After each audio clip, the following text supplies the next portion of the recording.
Fala pessoal, tudo bem? Começando aqui mais um podcast Vem Acréscimo, também com os bastidores também, então a gente está em live e na gravação. Hoje, não, como sempre, não sou eu que vou passar o resumo, eles que vão passar o resumo deles, como é que são os times, essas coisas.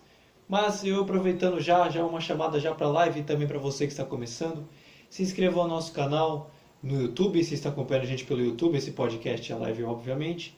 Se inscreva no nosso canal, dê o like, ativa o sininho para não perder nenhuma notificação do nosso canal. E pro Spotify é legal. Pro podcast, siga a gente no Spotify, Anchor, Breaker, Google Podcast, dentre tantos outros. Acesse nosso site, venacréscimo.wordpress.com. Acesse nosso Instagram também, podcast Venacréscimo. E também com o mesmo nome, também estamos no Kawaii, a forma que você preferir chamar. Podcast Venacréscimo, que lá a gente coloca gols, bobeiras e um monte de outras coisas. Então, como sempre, Vini, você que já estava comigo na live, como é que você tá? Tudo bem? Para começar mais esse programa e o seu resumo dos times que você cobre. Salve artistas, futeboleiros e damas, tudo bom com vocês? Meu resumo, Luiz, é um resumo mais ou menos assim, meio a meio. Tô meio feliz, meio triste, mas tudo que eu posso resumir é que o Corinthians empatou com o América num jogaço, onde o goleiro pegou tudo. E também fala do Santos que empatou fora de casa contra o Ceará, que teve um pênalti bizonho do Marinho, mas isso é assunto para depois, porque é sinal de alerta na Baixada Santista. Bom, sem mais delongas, vou chamar agora o nosso cabelinho do programa, daquela pessoa que cobre o Palmeiras e o São Paulo, mas que ultimamente tá aí cambaleando, ajeitando o cabelo e tudo, arrumando o sinal da internet. Fala aí, papai Smurf do Venacréscimo, como é que vai? Oi amigo, tudo bem? Boa, Luiz, boa noite. Então, gente, falar do Palmeiras. Palmeiras fez a lição de casa por jogar fora de casa, ganhando da Chapecoense. E o São Paulo, que veio de uma eliminação da Copa do Brasil, fez a redenção, fez a lição de casa, ganhou do Atlético Goianiense. E assim vamos para mais um podcast. Contigo, Luiz. Não, tá. Papai Smurf é maravilhoso, tá? Mais pra eu ser Papai Smurf por causa da barba do que por causa do Vitor, né? Mas eu entendi a piada por causa da camisa. Mas tudo bem. Ele tá de azul, então ele é o papai Smurf. Não, então tá de boa. Então, bora lá, vamos começar. Vini, você começa comigo. Vamos começar falando do Timão, vamos falar de Corinthians, que tem bastante coisa também pra poder falar. Então, bora lá. Possível, enfim, de uma certa forma também nós trabalhamos sempre com todo o elenco, com todos os atletas, não estamos ali envolvidos em quando e que momento os atletas que vieram qualificar o nosso grupo possam ou não jogar juntos. Nós vamos montando a equipe dia a dia, cada um vem de um processo e não houve essa possibilidade nesse momento.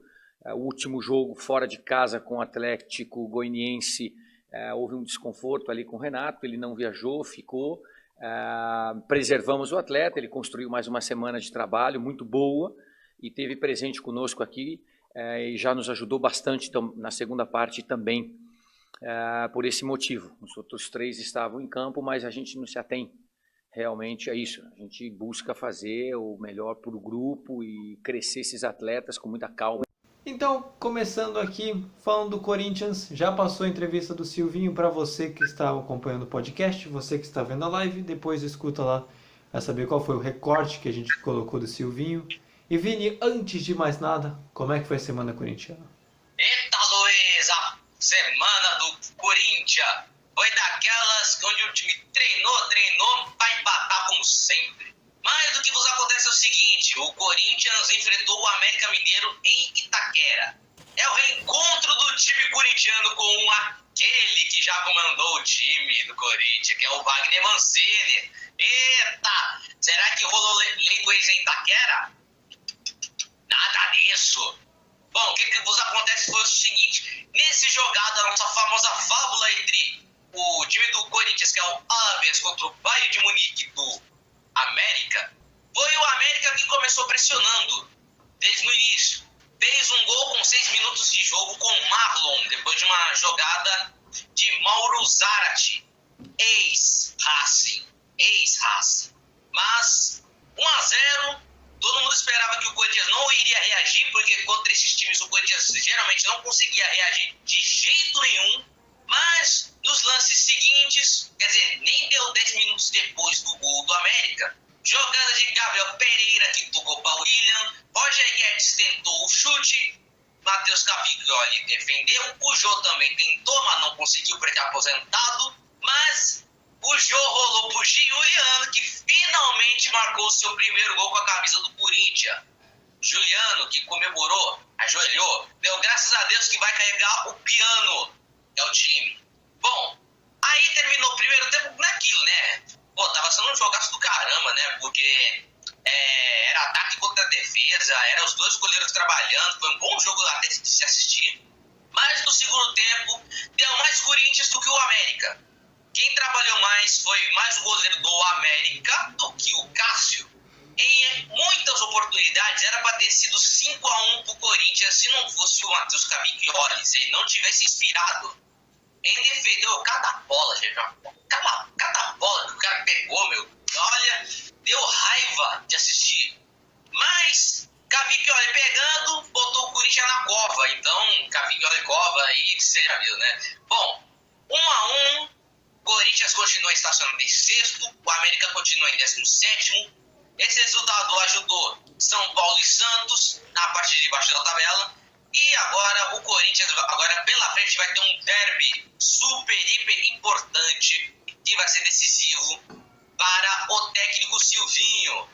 Porque já rolou notícia que a diretoria deu aquele famoso respaldo, né? Mas quem é torcedor de verdade do Corinthians sabe que esse tipo de notícia não cola, porque a maioria dos torcedores já viram esse filme pelo menos uma vez. Porque quando falam que tem o respaldo, significa que no próximo jogo o cara vai ser demitido. Não tem como isso. Mas é contigo, Luiz. Antes de a gente falar do Silvinho, que eu também quero falar dele devido às muitas críticas nas redes sociais, eu queria que você falasse do William, a estreia do William, que foi muito aguardada, que não vou dizer que foi retardada, porque parece que é o termo de que tem problema mental, mas foi atrasada devido ao problema de estar na Inglaterra, Covid, Anvisa, essas coisas, e finalmente estreou contra o América Mineiro. Então, o que dá para dizer desses primeiros jogos, desses primeiros minutos de William voltando a atuar com a camisa do Corinthians? Dá para se entender uma coisa, que o William, na sua reestreia pelo Corinthians, ele tá ainda pegando o ritmo de jogo. A gente pode ver que o William, ele pode ter acertado os passes, conseguiu fazer, ele participou da jogada do gol, no cruzamento dele pro Roger Guedes para tentar finalizar, para depois a bola sobrar pro Jô, depois do Giuliano. Mas a gente consegue ver que o William ainda tá fora de forma ainda. É claro que no lance do gol do América, era pro William estar marcando o jogador do América, que é o Marlon. Mas ele ainda não tá 100% no jogo. Mas o que se dá pra ver é que o William foi bem, pra falar a verdade, tava jogando bem.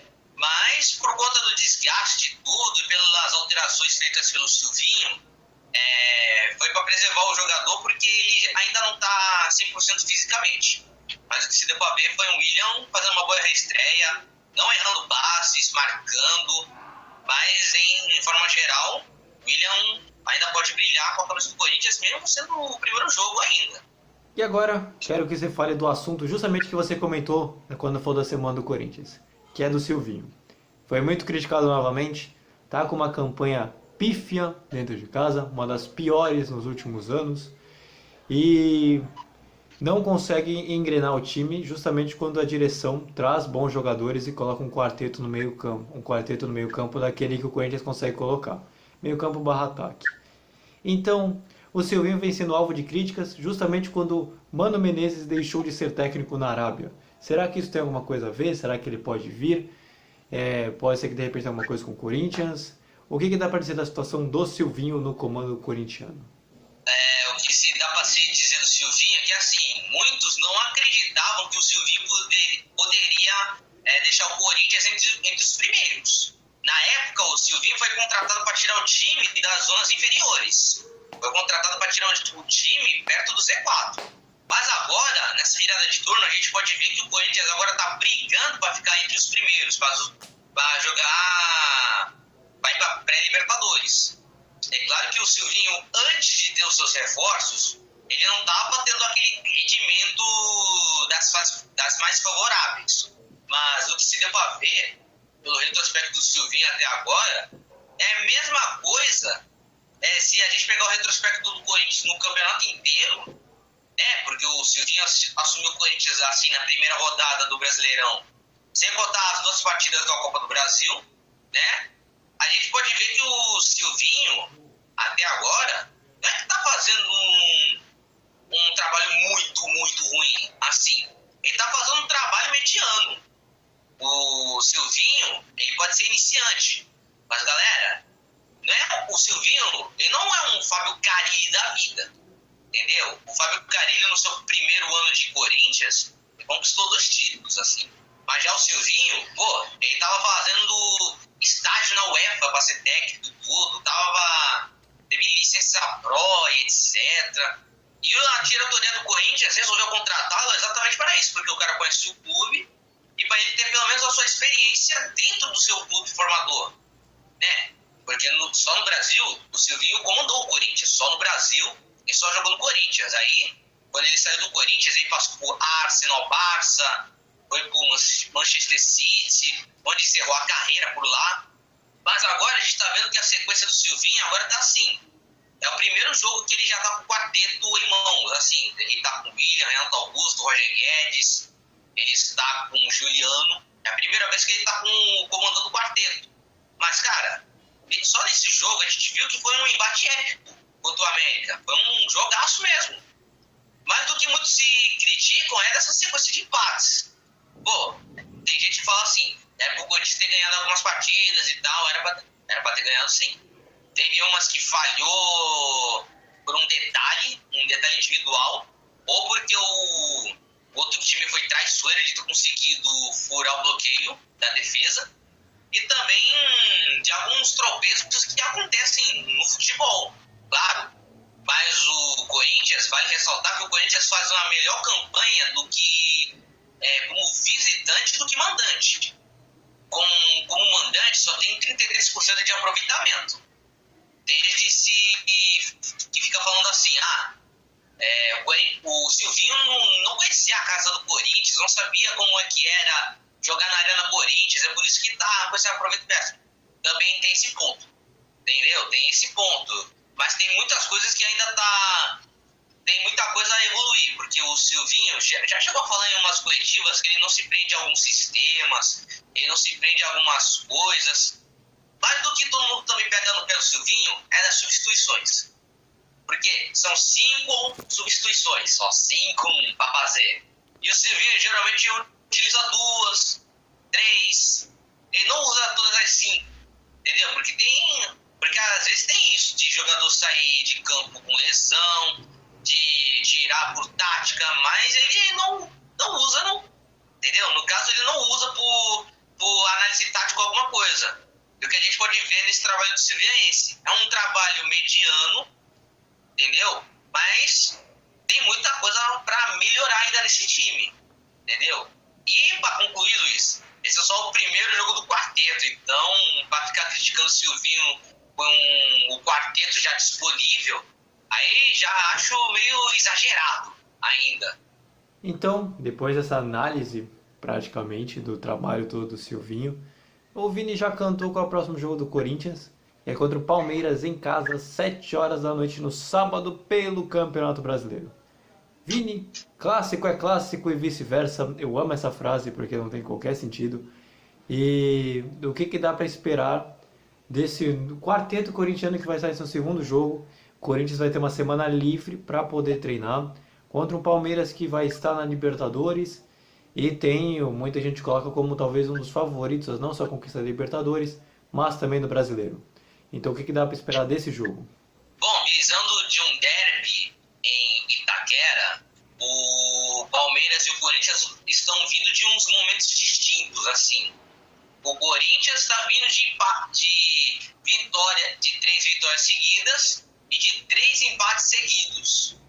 entendeu? A última derrota do Corinthians foi contra o Flamengo. Depois disso, só foi empatar com o Santos, depois vencer 3 partidas aí, que já esqueci mais.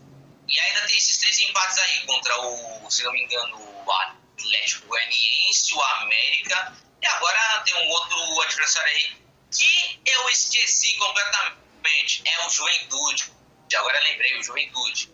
Já o Palmeiras tem tá com foco na Libertadores, né? Porque é nessa semana, se não me engano, e vai ter o jogo atrasado e depois vai ter o jogo de Libertadores, se não me engano, eu acho que é isso. E o Palmeiras provavelmente vai jogar com um time misto contra o Corinthians. Ou vai jogar com reservas, não tenho nem ideia. Mas o histórico do derby, de ambos os lados a respeito de técnico, sempre sobra para qualquer um dos dois. Porque é aquilo, o Palmeiras, ele vem num momento de que está restabelecendo o seu elenco, né? Tipo, voltou a vencer contra a Chape, que o Vitor vai comentar daqui a pouco. Mas, né, tem aquele mas. Se o Palmeiras perder para o Atlético Mineiro nesse primeiro jogo aí da Liberta e perder para o Corinthians, meu irmão, é bem provável que a diretoria do Palmeiras demita o Abel depois do Clássico. Não sei. Pode demitir tanto depois contra o Corinthians ou depois de se eliminar na Libertadores. Talvez, não sei. Mas, agora no caso do Corinthians é a mesma coisa. Só que o histórico recente pesa a favor do Palmeiras. Porque o Corinthians já teve 3 técnicos demitidos depois que perderam pro Palmeiras. Entendeu? Teve o Cristóvão Borges em 2016, quando o Corinthians perdeu pro Palmeiras por 2-0. Thiago Nunes em 2020, depois que o Corinthians perdeu de novo pro Palmeiras por 2-0. Isso no Brasileirão do ano passado. E a mais recente foi o Mancini, que perdeu pro Palmeiras e, consequentemente, a eliminação do Paulistão, que, infelizmente, levou seu cargo de técnico do Corinthians e à beira do precipício abaixo. Mas, visando que é um clássico, será um clássico pegado. O Corinthians tem que vencer essa partida para quebrar esse mini jejum que não sabe o que é ganhar do Palmeiras faz um tempinho já. Não ganha desde o ano passado, desde quando voltou o futebol, em meados de junho, pelo que me lembre. Mas o Corinthians tem que ser um time mais agressivo, mais criativo. É claro que tem alguns jogadores que não estão 100%, mas tem tudo para ganhar do Palmeiras na Neoquímica Arena. Então, passado a parte do Corinthians, vou chamar o Vitor e agora a gente vai falar do São Paulo e como é que foi a Semana São Paulina. Os pontos mais positivos é que o São Paulo voltou a jogar bem, voltou a ter o prazer de jogar um bom futebol. Acredito que fizemos um grande primeiro tempo, ótimo. Segundo tempo tivemos a possibilidade de aumentar o placar. Talvez a vontade de ganhar este jogo fez que talvez nos complicamos um pouco a vida com o 2-1, mas se devo falar exclusivamente do jogo, São Paulo mereceu ganhar, talvez mais tranquilamente com bola, não porque concedeu alguma opção ao rival, mas sim com um placar talvez um pouco mais grande. Então, começando aqui falando do São Paulo, você já escutou o áudio do Hernan Crespo a respeito do último jogo que o São Paulo ganhou. Mas, Vitor, antes de mais nada, como foi a Semana São Paulina? Começou difícil. Era um jogo, começando com o da Copa do Brasil, eu quis dizer. O São Paulo tinha que ganhar contra o Fortaleza, mas do começo ao fim, o Fortaleza dominou a partida e o São Paulo não teve chances. O Fortaleza inibiu qualquer chance do São Paulo de crescer na partida e, consequentemente, virar em situações de gol. O São Paulo até chegou com o Rigoni, só que mesmo se a bola entrasse no gol, estaria impedido. Mais uma vez, na saída de bola, o Liseiro errou e se não me engano, o Ronald foi lá e fez o gol. Falam que foi falha do Volpi, Eu concordo, a bola passou debaixo dele. Se ele tivesse ficado de pé, ele podia até defender com o pé, que a bola foi no meio dele. Enfim, foi pressão total do Fortaleza, o São Paulo não conseguia sair. O São Paulo tentava sair tocando lá de trás, entregava a bola para eles de graça. Foi isso o jogo inteiro. A partir do segundo tempo, aí foi um baile do Fortaleza. Me ajuda aí, Luiz, quem fez os gols do Fortaleza? Foi o Ronald, aí foi aquele atacante, Henriques, e por último foi o David. Isso, o Ângelo Henriques, aí foi outro do David. Exatamente. Foram tudo em falhas do São Paulo, assim, que o São Paulo, com o resultado, ele quis ir pra cima e, consequentemente, deixou os espaços abertos pro Fortaleza se aproveitando o contra-ataque. E foi daí que surgiram os gols do Henriques e do Davi. E o São Paulo descontou com o Gabriel Sara, assim. Então, vendo o contexto da partida, o Fortaleza foi merecidamente. O São Paulo não deu. Depois que aconteceu no primeiro jogo, foi bem complicado esse jogo de volta. Porque está ganhando de 2-0, tomou um empate e ainda foram eliminados do jeito que aconteceu. Foi bem difícil, assim, pro torcedor São Paulino. O enredo, na verdade. Agora, pulando pro Campeonato Brasileiro, foi 2-1. Foi uma vitória importantíssima e necessária nesse atual momento, devido a essas circunstâncias que eu mencionei. Foi uma partida em que mostrava que seria segura, mas a desatenção quase custou caro.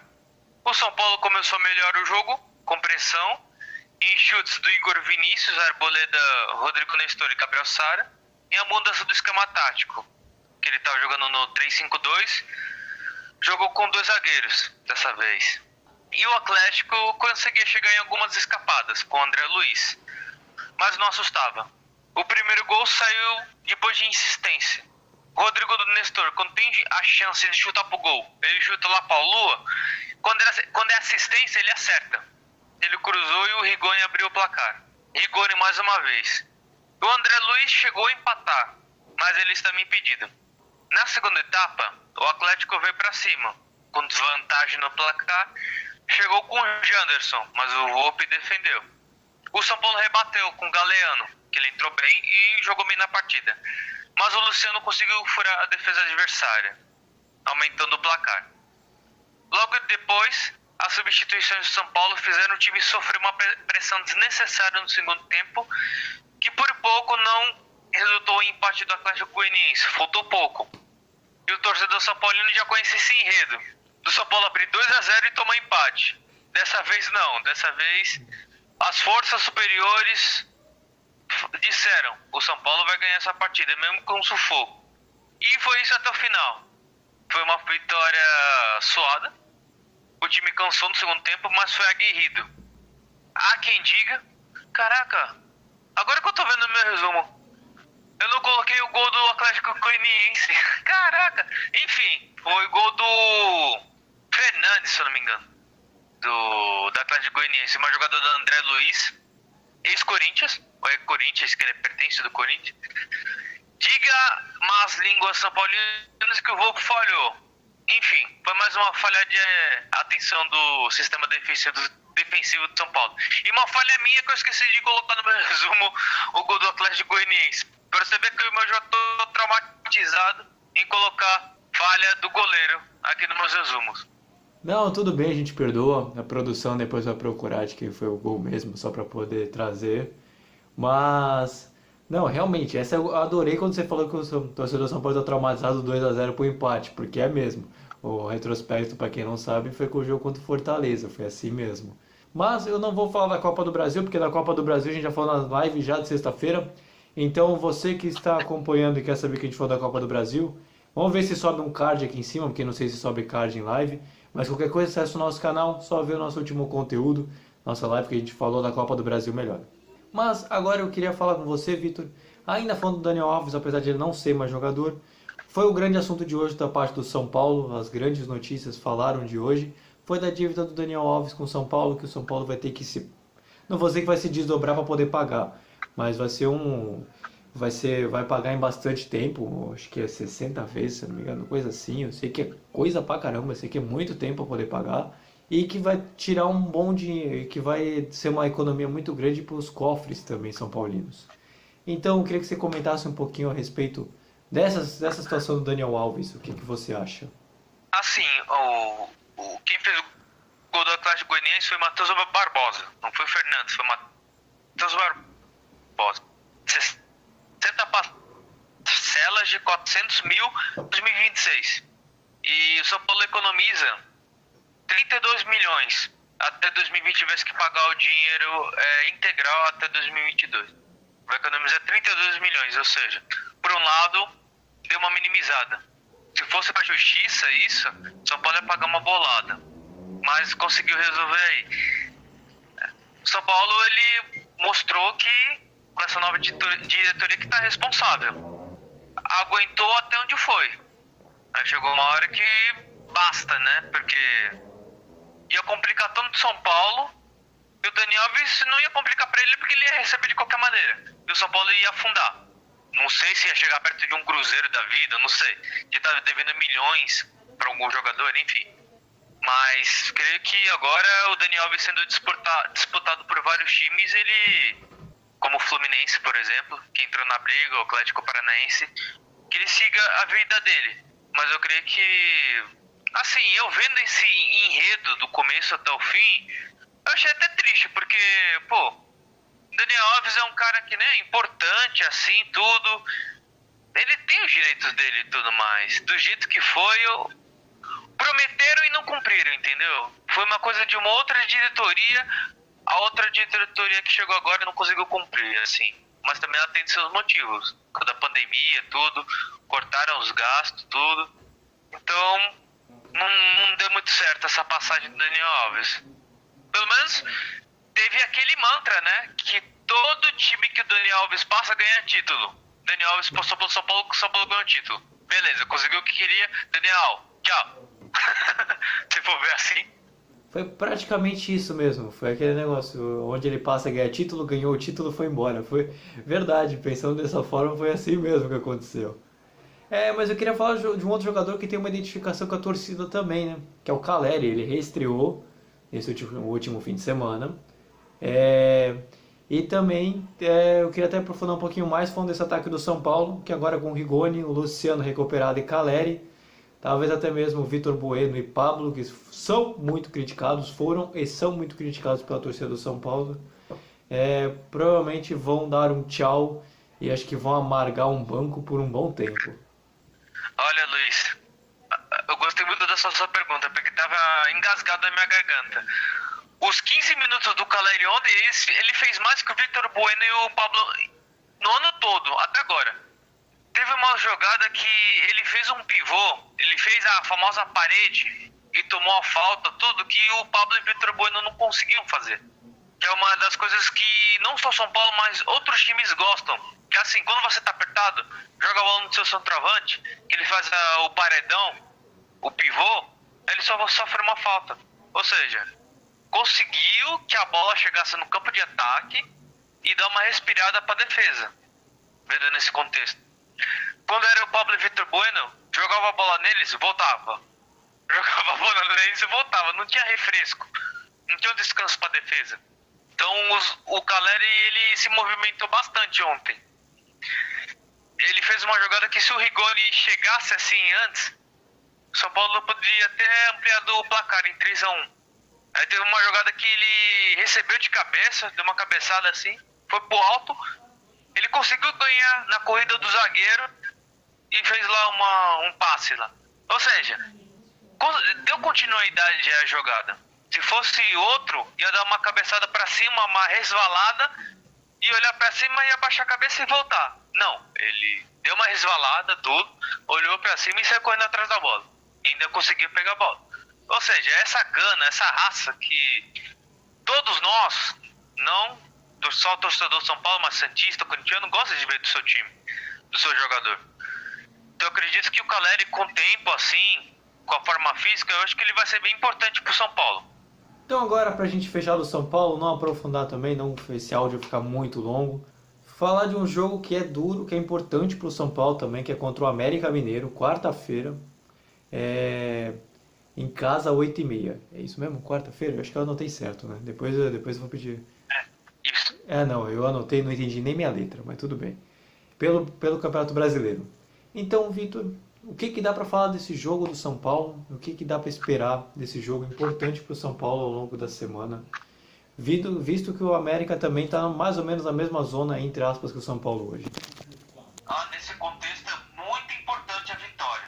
Se no domingo era necessário ganhar, esse também é necessário parte 2. Porque com essa vitória, se conseguir quarta-feira, o São Paulo dá uma ampliada na distância, né? Em relação ao rebaixamento. Porque tá tudo muito junto. Do São Paulo até o Juventude, América Mineiro lá, que é o primeiro na zona de rebaixamento, a diferença é só de 3 pontos. Então, dependendo de uma rodada, o São Paulo pode cair bastante ou subir bastante, dependente. Então, eu acredito que uma vitória em casa contra o América Mineiro, que é um adversário direto, em casa, jogo atrasado, a vitória é o essencial para se distanciar mais. Se ele ganhar, se eu não me engano, ele pula para 9º ou 8º. Já fica 3 ou 4 pontos do G5, G6, entendeu? Então, a cada rodada, o campeonato já vai se desenhando, como é que ele vai ficar. Já vou até falando aqui meu palpite, Luiz, na zona de rebaixamento. São 4 que caem, né? Pra mim, Chape e Sport já estão bem longe de fugirem. Realmente. Pode acontecer algumas coisas no campeonato, mas pra mim esses dois, a diferença de pontuação tá bem gritante desses 2 últimos. Então, só falta definir mais 2, que os outros 2 são Sport e Chapecoense, por enquanto. Então, fechamos por aqui a parte do São Paulo. Agora, Vini, vem comigo de novo, que a gente vai falar do Santos e vamos ver como é que foi essa semana santista também. Quando nós chegamos aqui, começamos a detectar que esse elenco, que esse grupo assim pode dar uma resposta com 3 zagueiros. Está sendo a primeira experiência minha, né, com 4 anos e meio aí como técnico, nunca tinha jogado, iniciado um jogo assim. Mas não é minha preferência, mas eu acredito que as características dos jogadores podem fazer sim o Santos jogar bem com 3 zagueiros. Já deu uma resposta muito boa, agora temos uma semana aí limpa, né? Só jogo contra o Juventude domingo que vem, onde eu vou poder trabalhar, que até agora a gente trabalhou muito pouco. Foi mais conversas e vídeos, porque estou com 9 dias no clube, já o 3º jogo, e com viagem, recuperação, né? Mas assim, já deu uma resposta, já deu uma cara assim de que pode jogar assim e que pode melhorar o futebol e com isso os resultados vir. Então, vamos falar aqui do Santos. Você já escutou o áudio do Fernando Carilli? Fernando Carilli, boa. Fábio Carilli, essa foi legal, gostei. Fábio Carilli a respeito do... Fernando Carilli! Eu fiquei com o Diniz na cabeça. Então, vamos lá. A respeito do último jogo do Santos contra o Ceará, em que terminou 0x0. Então, Vini, antes de mais nada, como foi a Semana Santista? Pra gente começar falando. Tenso! Bom, pra Baixada Santista, agora pra falar do Santos, que tá te afundando, mas tipo, com sinal de alerta tá ligado no submarino. Mas o que acontece é o seguinte: bom, a parada começa na Copa do Brasil. Carilli já estreou no Santos, já fez a sua parte com o Bahia, né? Empatou em 0x0. Mas o Carilli, no seu segundo jogo no comando do Santos, infelizmente perdeu o Atlético Paranaense, né? Perdeu de 1x0, infelizmente. Um Santos que estava jogando bem, mas não conseguia criar jogadas até. O Santos virou um time inofensivo, para falar a verdade. Nos 2 jogos até. Mas o Santos foi eliminado da Copa do Brasil, assim, de uma forma melancólica até, porque, cara, o Santos teve um tempão para fazer um gol no Atlético Paranaense, mas acabou tomando o gol de Zé Rivaldo. E foi um golaço, só para não falar outra coisa. Mas, fazer o quê? Vida que segue. E agora tem só o Campeonato Brasileiro para se disputar nesta droga. Aí, por falar em Campeonato Brasileiro, o Santos foi para Fortaleza pegar o Ceará lá na Arena Castelão. E olha, prometia ser um outro jogo, uma coisa diferente do Santos, alguma coisa. Mas, por incrível que pareça, era o Santos que quase abriu o placar. O Marinho bateu um pênalti bizonhamente, que a bola foi para a lua.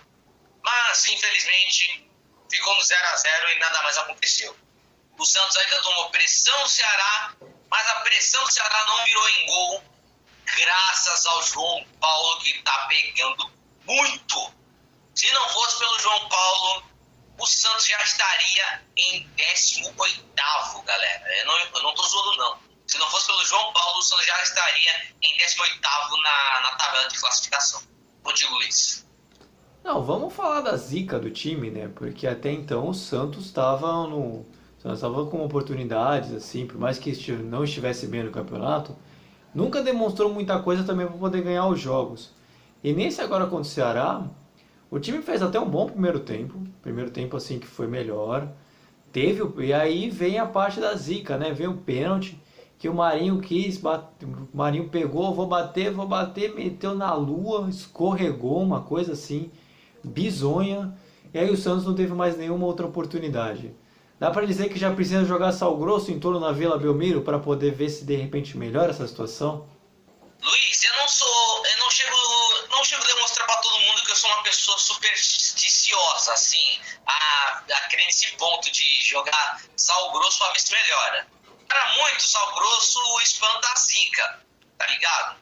Mas aquilo, o torcedor tem todo o direito de fazer, né? De jogar sal, de colocar a bandeira do Sainzic e tudo. Mas, cara, o que eu tô vendo do Santos é tipo... É um time que não vence há mais de um mês. Cara, há mais de um mês sem saber o que é vitória. Tá ligado? E nas redes sociais, quantas vezes eu já recebi aquele meme da família que tá desesperada por uma vitória. A vitória do Santos. Entendeu? Quantas vezes eu não recebi essa imagem da vitória do Santos que está desaparecida há cerca de um mês. Meu Deus do céu. É claro que essa piada de pessoa desaparecida não é legal, porque, pô, existem inúmeras pessoas, literalmente o quê? 2% da população do Brasil, de algumas pessoas do Brasil que estão desaparecidas e tudo mais. Fazer essa piada na altura desse campeonato em plena pandemia, não acho nada agradável, mas enfim. Mas, cara, pelo amor de Deus, eu não tô aguentando mais chegar aqui no podcast só falar das desgraças do Santos, só porque o Santos não ganha. Mas, cara, o Santos, é claro que tá calmo e tudo, mas é aquilo, depois desse jogo contra o Ceará, é sinal de alerta ligado, entendeu? É sinal de alerta ligado. Alguns dos principais nomes do Santos, como por exemplo o Carlos Sanches, pode ter retornado nessa temporada depois de conviver com uma lesão no joelho, mas é aquilo. Já passou da hora dele brilhar também, né? Já passou da hora dele jogar bola também, entendeu? Porque o Carlos Sanches, ele foi fundamental em 2018, quando o Santos estava na Pindaíba também, entendeu? Agora só falta a estrela dele brilhar de novo. Mas agora, fazer o quê? Com a equipe sem dinheiro, agora sem podendo mais contratar, e tem que vai ter que sobreviver com essa equipe até o final do ano, vai ser um sofrimento só, hein? Não sei não, hein? Mas os torcedores santistas aqui, fiquem tranquilos que o Santos não vai cair. Não vai cair. Porque, cara, o Santos, na minha opinião, vai parar em 13º. Vai terminar o campeonato aí, nessa posição, em 13º ou 14º, por aí. Porque se terminar em 16º, aí eu tô de sacanagem com vocês. Aí, tudo bem. Vamos ver daqui pra frente que o campeonato tem pra reservar, mas vamos ver se de repente fica com essa zica até o fim do torneio. Mas eu queria falar de você, já que você falou que não quer falar só de zica pro Santos, vamos falar pelo menos de uma coisa que é relativamente interessante, que é que o Carille está conseguindo, você que já cobre o Corinthians poderia até dizer, o Carille já de certa forma já arrumou o time defensivamente. Já se vê, principalmente o jogo contra o Ceará, que o Santos com 3 zagueiros foi muito bem, defensivamente falando. Por mais que o ataque também tenha seus méritos, o ataque adversário, no geral o trio de defesa foi bem. Então pode-se dizer que o Santos talvez vai passar menos sufoco do que passava com o Diniz, já que agora tem um técnico que sabe arrumar a defesa. Pelo menos não deixa de ser um ponto positivo. É um ponto positivo, né? Conseguiu arrumar a defesa. Agora o desafio do Carille é arrumar o ataque, né? Porque o Santos só tá podendo com o Batistão, tem o Pirani, Zanocelo, que é meio campista, mas ele só vive no banco. O Gari tá optando por colocar o Ângelo no segundo tempo para ele ganhar experiência, minutagem, tudo. É claro que o moleque tem 16 anos, mas a gente não pode já sair queimando o moleque, tudo. Mas, cara, complicado as coisas. Às vezes é complicado de ficar falando, porque, só foi as principais peças do Santos saírem do time. Só foi Caio Jorge, só foi o Alisson, Pituca, só foi o Veríssimo. Só foi sair esses jogadores que aí, meu irmão. Aí pra pegar entrosamento, agora pra pegar tudo, pra reformular essa equipe, aí é na base do sofrimento mesmo. Não, realmente agora o Santos precisa se arrumar, né? E já tem um jogo importante agora, que é a próxima rodada. Que é o jogo contra o Juventude no domingo, fora de casa, às 4 horas, pelo Campeonato Brasileiro.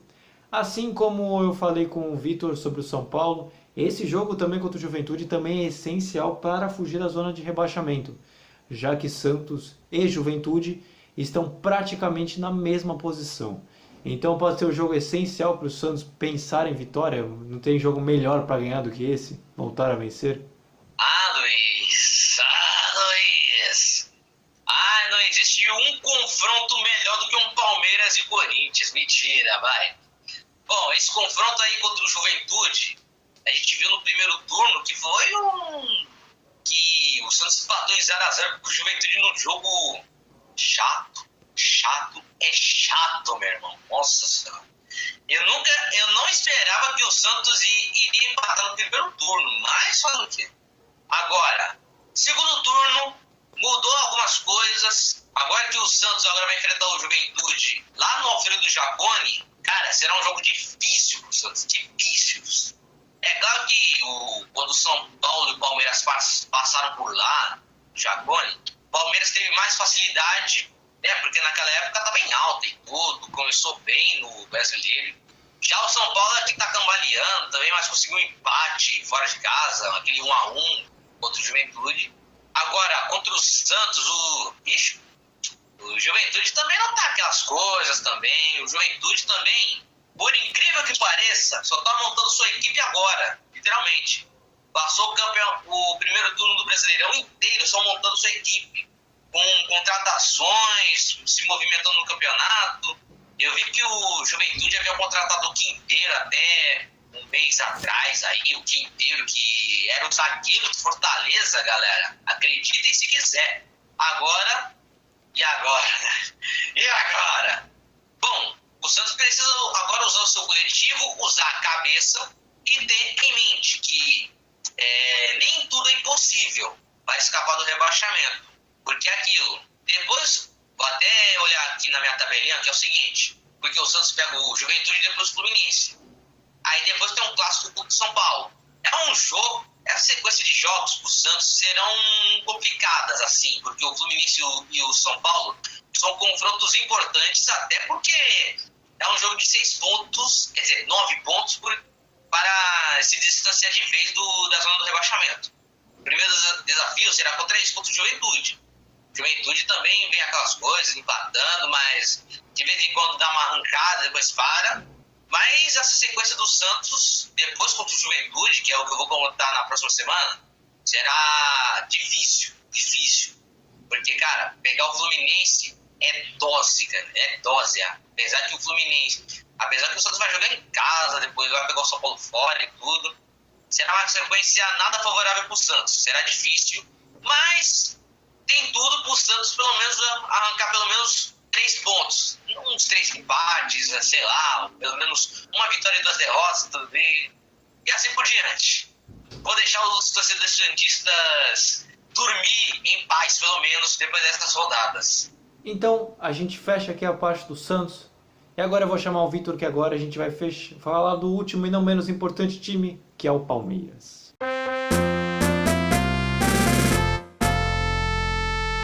O Dudu e com o Veiga tem a ver com a dinâmica coletiva da equipa ao atacar. Nós analisamos os nossos adversários e vemos se jogam com 2 volantes paralelos e um meia atacante na frente, ou se jogam ao contrário, com um volante só e com dois meias atacantes. Portanto, Para mim o futebol é tempo e espaço, e é isso que eu procuro dizer aos meus jogadores. Há jogos em que o Veiga e o Scarpa ou o William ou o Dudu podem jogar um bocadinho mais fechados, como podem jogar um bocadinho mais abertos, mas portanto eu não queria estar aqui muito a falar sobre isso, porque senão estou-vos a dizer qual é a estratégia de jogo. Mas para aqueles que gostam de futebol, o que nós usamos em Portugal ou na Europa foi meter os jogadores a jogar no lado cego do volante, por ter jogadores a jogar no lado cego do volante. Como era só um, se for dois, nós temos que jogar de uma maneira. Como o Chapecó jogava só com um, na primeira parte nós ocupamos essas meias, se quiserem, quase que com 2-10, com a largura dada por outros dois homens, e depois atrair o adversário, ou por dentro. E agora, para falar do Palmeiras, você já escutou o áudio da Abel Ferreira, falando do último jogo do Palmeiras. E, Vitor, antes de mais nada, como foi a semana palmeirense? Porque depois tem assunto importante também. Chapecoense 0, Palmeiras 2. Foi uma partida segura que mostrou as ambições dos times para o restante do campeonato. Palmeiras dominou a partida e a Chapecoense em poucos lances assustava. Velocidade e trocas de passes eram os jeitos que o Palmeiras conseguia infiltrar na defesa adversária. Com Dudu e Rafael Veiga comandando o time, Veiga abriu o placar após passe de Wesley. Logo após, Palmeiras ainda foi ameaçando. O goleiro da Chape fez belas defesas, impedindo a ampliação do placar, mas não conseguiu impedir o segundo gol com Luiz Adriano. Na segunda etapa, a Chape voltou melhor, mas sem alguma oportunidade que assustasse. E o Palmeiras abaixou as linhas de marcação. Ele ficou até com linha de 3 zagueiros, para dar aquela variada no esquema, visando já o jogo contra o Atlético Mineiro. Mas, voltando aqui, que ele baixou as linhas de marcação, mas nos momentos em que ele chegava, assustava mais, só que não concluía gol. Então, foi uma partida sem riscos, mostrou muito o que vai ser daqui para frente os times no campeonato, que vai ser a Chapecoense tentando sair da lanterna e um Palmeiras forte brigando pelo título brasileiro. Então, seguindo aqui, Vitor, apesar de não estar aparecendo uma imagem, agora sim, agora eu tô me vendo. Foca na Libertadores, né? O foco agora do Palmeiras é Libertadores. Vai enfrentar o Atlético Mineiro por esse jogo importantíssimo, que muitos podem até dizer que pode ser uma final antecipada também, não é nenhum problema dizer isso. E que agora vai ser 2 times da elite do futebol nacional que vão disputar para ver quem vai pegar o Flamengo, para saber quem vai chegar na final para enfrentar Flamengo ou Barcelona de Guayaquil. Então, o que o Palmeiras de repente precisa fazer? Que depois pode até comentar um pouco do jogo, apesar de que eu vou falar depois. Mas agora o Palmeiras vai jogar pensando na Libertadores como, de novo, o grande ídolo da temporada. É jogo de volta, Luiz. O Palmeiras ele vai ter que jogar muito, porque o Atlético Mineiro é um baita time, um grande elenco. O Atlético tem mais elenco que o Palmeiras, assim, questão de jogadores importantes. Hulk, Diego Costa, Nacho, vixe Maria. O Palmeiras é um time constante, bem compacto, tem feito os grandes resultados nas temporadas, está consolidado. Eu acredito que amanhã vai ser um belo jogo, uma bela partida. Espero que eles nos possam oferecer um grande jogo, um grande futebol, um bom placar assim. Um 4x4, 5x5 tá ótimo. Já teve esse jogo no Campeonato Brasileiro, no Mineirão, se não me engano foi 2x0 para o Atlético Mineiro. Só que naquele jogo foi diferente, porque foi aquele jogo daquela expulsão do Patrick de Paula, que ele escorregou, na verdade, não foi intencional, mas o árbitro expulsou ele. Então foi um jogo de defesa contra ataque. Ataque contra defesa, na verdade. Então, naquele jogo foi típico, assim, porque foi o Atlético com um jogador a mais em relação ao Palmeiras. Então, nesse jogo, eu espero que seja bem animado. E o Palmeiras ele tem que tomar cuidado. O Atlético gosta de jogar no campo de ataque. Então a defesa do Palmeiras tem que estar bem postada, bem ligada e pronta para trombar com o Hulk. Isso já garante metade da vitória. Tromba com o Hulk que ele não vai. Mentira. Trombar com o Hulk e aguentar as porradas do Diego Costa também. Só aí já é meio caminho. É verdade. Não, mas agora eu falar do Palmeiras que tá firme no Campeonato Brasileiro, por causa que o Flamengo acabou bobeando, entre aspas, ao perder do Grêmio, né? Então, o Grêmio agora está com um jogo só a menos, assim como o Flamengo, e vai poder, com isso o Palmeiras, entre aspas, respira um pouco, né?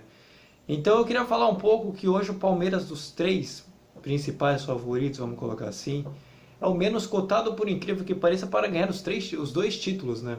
O pessoal tá pondo mais fé no Atlético Mineiro e no Flamengo, tanto no Brasileiro quanto na Libertadores. E se você quiser comentar um pouquinho do Brasileiro, essas coisas, você acha que de repente o Palmeiras pode surpreender de certa forma e chegar longe? Porque até agora, estatística e torcida, o Palmeiras é o terceiro, bem longe dos outros dois. Luiz, o Palmeiras em relação ao Campeonato Brasileiro, ele tá fazendo a parte dele. Só que o Atlético tá disparando. Se eu não me engano, a diferença é de 6 pontos no Brasileiro. Então eu acredito que, assim, nesse momento o caminho mais curto pro Palmeiras, mais fácil, tá sendo a Libertadores. Mas aí vai ter que enfrentar o Atlético Mineiro. Assim, dependendo do que acontecer amanhã, vai se desenhando o que vai acontecer daqui pra frente. Eu creio que o Palmeiras vai forte nas duas frentes, no Brasileiro e na Libertadores. Mas o Atlético, por enquanto, tá sendo um time que tem algo a mais que o Palmeiras, que é a questão do elenco, da força. Só se o Atlético der alguma de cavalo paraguaio no Campeonato Brasileiro e o Palmeiras aproveita essa brecha. E o Flamengo que não se ajuda. Que assim, vendo por essas circunstâncias, o Flamengo tá lá em cima, o Grêmio tá lá embaixo, com a fase que o Grêmio tá passando. Perder pro Grêmio no Maracanã, do jeito que foi, tem que se lamentar pelo resultado, mas perder pro Grêmio no Maracanã não é aquele, caramba, que pena. Não, porque o Grêmio é um forte time também, um time grande. Mas pelas circunstâncias do campeonato, o Flamengo também deu uma ajudada nesse quesito. Então agora, falando dos próximos jogos, o Palmeiras é o único, por acaso, que a gente vai estar que tem dois, que vai jogar, que é contra o Atlético Mineiro, a gente já falou, terça-feira, em casa, 9h30 da noite, pela Libertadores da América. E Vitor, agora é o clássico, né, derby de São Paulo, contra o Corinthians, fora de casa, 7 horas no sábado, pelo Brasileiro. Então, pelo lado do Palmeiras, o que esperar desse clássico importante, que pode deixar o Palmeiras brigando ainda lá em cima também, pelo Brasileiro, além de ganhar de um rival grande também, que é o Corinthians? Olha, eu não sei o que passa na cabeça desses dirigentes aí que tomam conta do calendário, colocam um derby no meio de uma Libertadores. Palmeiras e Atlético Mineiro no meio, um derby, aí eu creio que depois seja o Atlético e Palmeiras na Libertadores, eu creio que seja isso. Aí o Palmeiras é obrigado a quê? Jogar com o time titular as 3 partidas? Será que vai com o time misto contra o Corinthians? Duvido que não. Mesmo assim, o Palmeiras vai passar por 2 grandes testes, contra Atlético Mineiro e contra Corinthians. Se eu não me engano, me atualiza aí, Luiz, é no Aliança ou na Neoquímica? Na Neoquímica, pelo que eu ouvi aqui. Neoquímica, tá certo. Vai ser uma partida em que o Palmeiras é favorito, mas o Corinthians com esses 4 grandes reforços também é favorito, mais ainda. Olha, não tem muito o que falar, Luiz, vai ser um grande jogo. Palmeiras, na Neoquímica Arena, costuma se dar bem. O Corinthians tá caminhando com o Silvinho, assim. Ainda não conseguiu deslanchar com os 4 reforços aí, com o sistema do Corinthians. E eu creio que quem ganhar essa partida vai se fortalecer muito mais pro restante da temporada. O Palmeiras, um exemplo, caso perca amanhã, estamos gravando na segunda-feira, meu pessoal, o podcast vai ser lançado no dia do jogo. Então por isso que eu tô falando do amanhã, terça. Se o Palmeiras perder, ganhando do Corinthians, vai dar aquela motivada pro jogo de volta contra o Atlético. Se o Palmeiras ganhar amanhã, imagina pro clássico de Itaquera, ele vai com uma confiança enorme. Eu não sou psicólogo, mas é isso que eu presumo. Contigo, Luiz. Não, realmente, eu concordo com a sua análise, eu ia falar justamente isso. Se você não falasse, eu falava. Mas é realmente esse ponto de que um jogo, uma vitória contra o Atlético influencia contra o Corinthians e uma vitória do Corinthians, mesmo que tenha perdido o primeiro jogo, também pode influenciar para o segundo também. Então, fechando aqui o podcast e a live também. A gente agradece a você que nos viu, nos ouviu em mais esse podcast, mais essa gravação de bastidores. Isso é muito importante para nós. Agradecemos a todos que ouviram e nos ouviram. Se inscreva no nosso canal se estiver escutando pelo YouTube, tanto podcast e live, obviamente. Se inscreva no nosso canal, ative o sininho, comente se gostou. Veja nossos outros vídeos, é super legal para nós. Acesse nosso Instagram, podcast Vem Acréscimo, lá a gente coloca todos os prognósticos, umas bobeiras de vez em quando, e a gente cobre os times durante os jogos pelos stories. E acesse nosso site vemacréscimo.wordpress.com. Acesse nosso Kawaii, o podcast Vem Acréscimo também.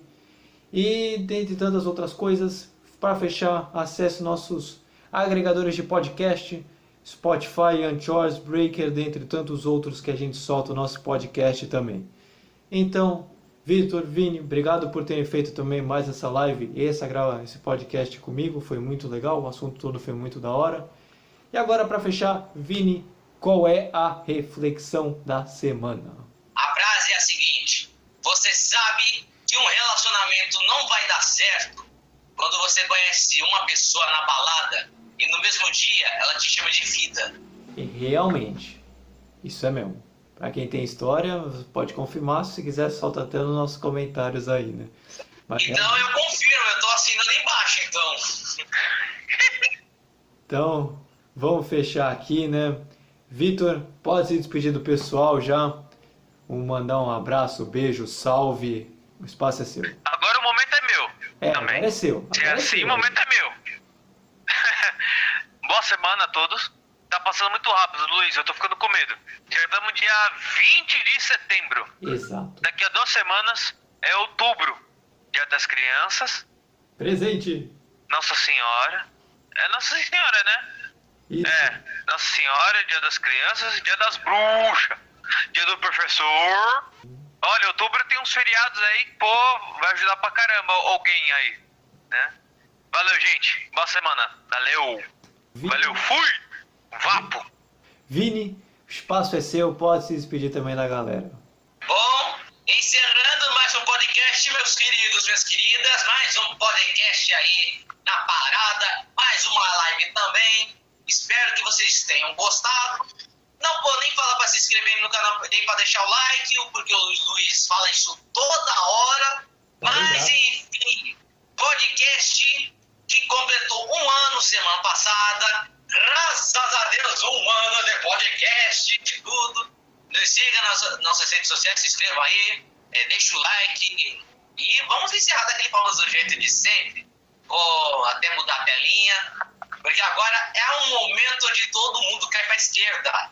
Tá? Esquerda. Ó, esquerda. O Luiz é direita. Ó, aqui. Fazendo o treino. Ó, já tô fazendo o treino. Ó, pra cá. Bom, fui!